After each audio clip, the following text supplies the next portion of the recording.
Hey everyone, welcome back. We're diving into something pretty big today. All this talk about DEI or diversity, equity, and inclusion getting rolled back, especially over at Meta. Yeah, it's everywhere right now. And you've all sent in a ton of articles on it. We've got stuff from Salon and Platformer, even a guide from the University of North Texas Health Science Center. And don't forget that Associated Press roundup, too. Right. So is this like a real change of heart from these companies, or are they just playing politics? Well, that's what we're here to figure out, right? Exactly. These articles make it seem like, what Meta is doing could have consequences way beyond Silicon Valley. Oh, for sure. It's like a ripple effect. Everything's connected. Okay, before we get into all the drama, let's back up a second. Sure. What is DEI? Like, what does it actually mean? Well, the University of North Texas guide, we have it, actually breaks it down pretty well. So diversity, that's all the things that make people and groups, unique. Race, gender, religion, age, disability. It's about recognizing and valuing all those different experiences. Yeah, so basically valuing everyone for who they are. Exactly. But of course, it gets more complicated when you try to put it into practice. How so? Well, then you have equity. That's about making sure everyone has the same chances to succeed. Okay, so like a level playing field. Oh, exactly. And then there's inclusion. That means making sure everyone feels welcomed and respected, like they belong and can actually contribute. So it's not just about like having a diverse group of people, but actually creating a culture where everyone feels valued. You got it. But that's where things get controversial.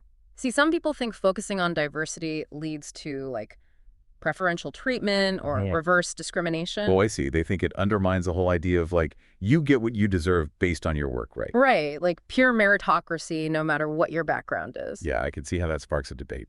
Oh, absolutely. And that debate is playing out right now at Meta. The Salon article talks about this Axios report that says Meta Why? They just stopped all their DEI programs just like that. Whoa, hold on. Really? Why? What did they say? They said the legal stuff around DEI is changing, especially after those Supreme Court decisions. Oh, right. The Supreme Court. Yeah. Yeah. So are they actually changing things or just talking about it? Well, they're making moves for sure. The Platformer article, it goes into how Meta is getting rid of their entire DEI team. Seriously. Yeah. And they're ending diverse slate hiring. What's diverse slate hiring again? Basically, it's where they try to have a certain number of candidates from underrepresented groups in the final group for a job. So they're making it harder for people from those groups to get hired. It seems that way. And they're also stopping their efforts to diversify their vendors. Oh, wow. So they're really going all in on this, huh? But why now? I mean, it's not like the Supreme Court stuff just happened out of the blue. Well, to understand that, we got to look at the bigger picture, the political stuff. Right. The Salon article talked about Trump and Zuckerberg meeting. Exactly. And don't forget Joel Kaplan, he's Meta's global policy chief, appointed by Zuckerberg himself. And he said some pretty interesting things about how content moderation should basically line up with what's okay on TV and in Congress. Wow, that's pretty intense. Yeah, and it seems connected to these changes Meta's making with their content moderation rules. The Salon article mentions a report by The Intercept. Okay, I'm listening. The Intercept says Meta is basically changing things so they allow more of what some people would call hateful speech. Seriously, what kind of stuff are we talking about? Well, they give some pretty shocking examples. Phrases like, trans people are mentally ill, or immigrants are grubby, filthy pieces of ST. Apparently that kind of language is okay now. Wow, that's a huge change from what they were doing before. It is, and what's even more worrying is that this seems to be happening at the same time that they're getting rid of those trans and non-binary themed backgrounds on Messenger. The Salon article mentioned 404 Media reporting on that. So it's not even just about what people are saying anymore. It's about how they could express themselves too, Right. It makes you wonder what Meta's really trying to do here. Are they actually changing their values, or are they just trying to, make certain political groups happy? It's kind of hard to tell, but the timing is definitely suspicious. Totally. And here's the thing. Meta isn't the only one doing this. That WDIV article you sent, it talks about how other companies are scaling back their DEI stuff too. Really? Like who? Like big names. McDonald's, Walmart, Ford, Lowe's, they're all doing it. Wow. It's like everyone's jumping on the bandwagon. Yeah. And they're all giving similar reasons, too, like that Supreme Court ruling about affirmative action, and they're talking about pressure from conservative groups. But didn't that Supreme Court ruling just have to do with college admissions? Like, how does that affect DEI programs at companies? You've got a point. But some people are saying that the ruling basically makes companies scared to do anything that looks like they're giving special treatment to certain groups, even if it has nothing to do with race. So they're using the Supreme Court as an excuse to get rid of DEI. Some people think so. Plus, don't forget, these companies are getting pressure from both sides. You've got those conservative groups saying that DEI is unfair, that it's like reverse discrimination. I've heard that argument. They say it should just be about who's the most qualified, period. Right. But the problem is that ignores all the inequality that's already out there. Like, how can you talk about who's most qualified when the playing field isn't even level? Yeah, that's a good point. That's what people who support DEI are saying. You have to acknowledge that some groups have been treated unfairly in the past and that we need to do something about it. So it's like this battle between two different ways of thinking about equality, huh? Pretty much. And it's not just theoretical, it affects real people. That WDIV article, it mentioned the National Black Farmers Association. They're calling for the Tractor Supply CEO to resign. Whoa, seriously? Yeah, because Tractor Supply pulled back on its DEI stuff. It shows you that these decisions have consequences. For sure. It sends a message, doesn't it? Like maybe diversity isn't important anymore. Exactly. And that can make it harder for people from those groups to get hired or promoted. Plus, it can hurt a company's image, like customers might not want to support them anymore. It makes you wonder about what corporate social responsibility really means, doesn't it? Are these companies actually trying to make things better, or are they just worried about their bottom line? That's the question, isn't it? Are they just reacting to pressure, or do they really care about DEI? It's hard to say.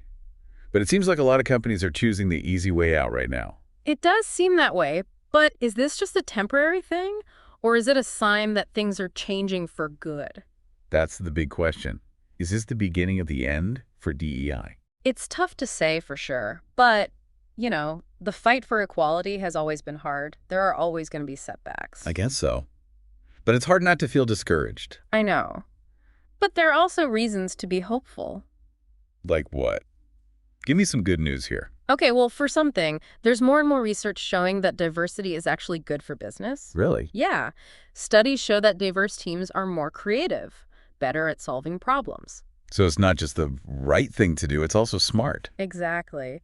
And a lot of investors and customers are starting to care about DEI too. They want to support companies that share their values. So companies are feeling the pressure to do the right thing from a business perspective. Yeah, definitely. And don't forget about the power of individual voices too. People are speaking out against these rollbacks. They're protesting. They're posting on social media. They're putting pressure on companies to change. So there's still hope. Always. Change takes time, and it's never easy. But the fact that so many people are pushing back shows that DEI is still important to a lot of people. That's good to hear. And in the long run, I really believe that companies that prioritize DEI are going to be the ones that succeed. They'll be the ones that attract the best talent, the ones that can adapt to change, and the ones that people trust. That makes sense.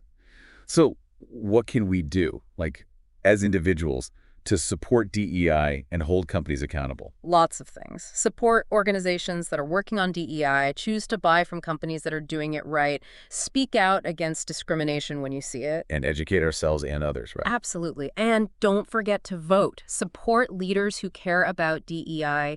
Every little bit helps. So true.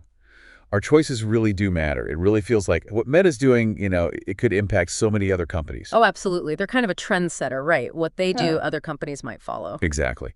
So big picture time. We've talked about a lot. Meta, the whole political scene, and how this DEI stuff is playing out everywhere. What's like the biggest thing you're taking away from all this? That's a good question. I think the biggest thing is this isn't just about companies changing their rules. It's about like a much bigger argument happening all over society about what equality really means, Right. And how we actually get there. Exactly. And it's happening everywhere. Schools, politics, workplaces. And the decisions these companies are making, it's not just theoretical. It affects real people, real lives. No, it's not theoretical at all. And it makes you think, what's the role of these big companies? Are they just supposed to make money? Or do they have a responsibility to do good too? That's a tough question. And it's one that we're all going to have to keep thinking about. But this deep dive has given us all a lot to consider. Definitely. And I hope everyone keeps learning about this stuff, talking about it, and using their voices to make things better. Because at the end of the day, the future of DEI depends on all of us, right? Well, that's about all the time we have for today. It went by fast. It always does. Thanks for being here, and thanks all of you for listening and sending in those articles. We'll see you next time for another deep dive.